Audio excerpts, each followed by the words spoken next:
Marehemu Mariam Idi Mbaruk amezaliwa mwaka 1970 huko katika kijiji cha Jambiani.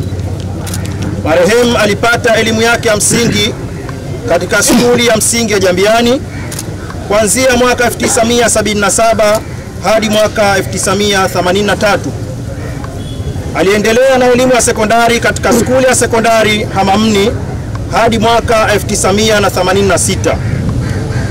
Marehemu aliajiriwa na idara ya chuo cha mafunzo tarehe 8 mwezi wa pili 1993 na kupata mafunzo yake ya awali katika chuo cha kufundishia askari makao makuu Kilimani na kupangiwa kazi katika sehemu mbalimbali za Unguja na Pemba.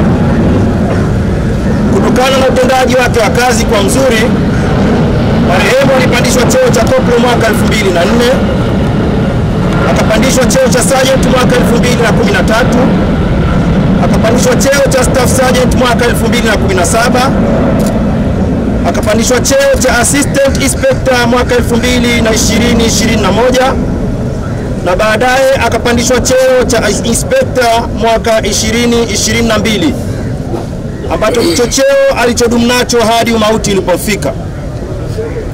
Marehemu ameitumikia idara ya chuo cha mafunzo kwa muda wa miaka 32 na miezi 4. Marehemu ameacha mtoto mmoja.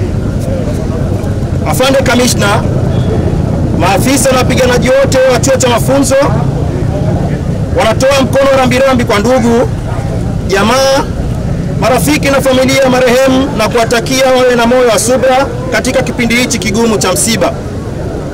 Tunamwomba Mwenyezi Mungu ailaze roho ya marehemu mahala pema peponi. Amin.